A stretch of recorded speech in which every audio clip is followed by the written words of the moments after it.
The universe is not a collection of separate things. It's one living being, breathing in countless forms. And this, right here, is the fundamental truth we've all been taught to forget.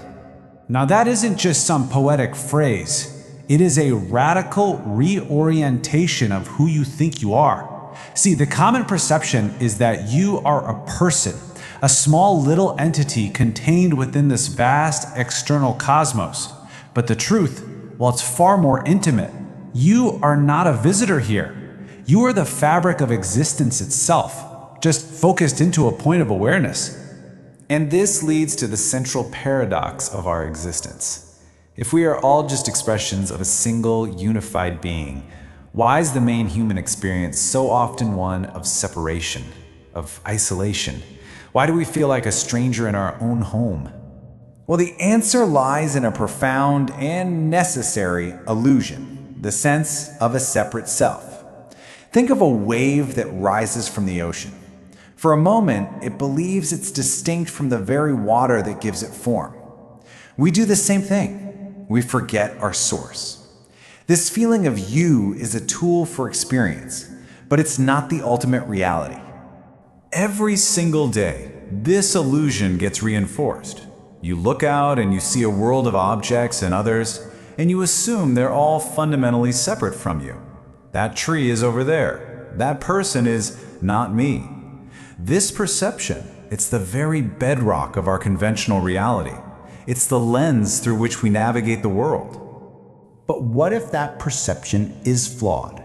What if, when you look into the eyes of another being, you are witnessing the exact same universal life force that animates you? It's just peering out from a different window. It's consciousness observing itself through all these different forms. To really grasp this, we have to completely rethink the relationship between our minds and our bodies. We're not a consciousness that's trapped inside a physical shell. That's the old model. A much better analogy is to see the body not as a container, but as a kind of receiver. Think of it like a broadcast of being. Your body is a focal point, concentrating this vast, formless field of consciousness. Each and every life form is a unique channel tuned to its own particular frequency. And yet, despite all the different expressions, the original signal, the source of the broadcast, is identical for all of them. This brings up a huge question though. Why? Why would a unified existence create such an elaborate game of pretending to be separate?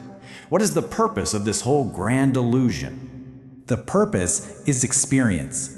Separation isn't a flaw in the system, it is the system. It's the necessary architecture for certain realities to even be able to unfold. It creates the stage, the players, and the plot for the universe to discover its own infinite potential. I mean, think about it. To love, there has to be a beloved. To forgive, there has to be another. The very experiences we consider the most meaningful, relationship, compassion, even conflict, they'd be totally impossible in a state of absolute unity. This illusion of separation creates the necessary distance, the space across which love can travel.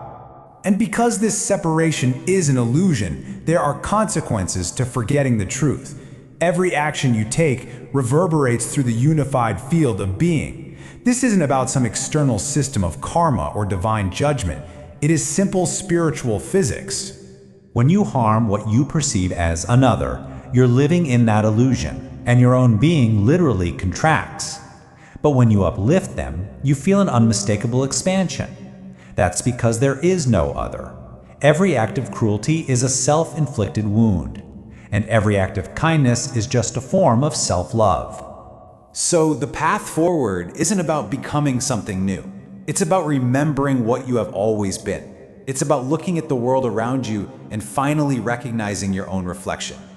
You know, this is where true compassion is born. You realize that every life is playing a necessary role. Some scripts explore strength, others explore vulnerability. Some play the villain, others the hero. But each and every soul carries the full divine spark. None of them are unnecessary. Each perspective is required to complete this magnificent cosmic story. And when this understanding really fully dawns on you, our entire concept of love is transformed. It's no longer a transaction between two separate people. It becomes an act of recognition, an act of remembering our shared identity. It's the feeling of the ocean recognizing itself in the wave. So if every face is a mirror, if every single being you've ever encountered is just your own awareness looking back at you, who have you been refusing to forgive?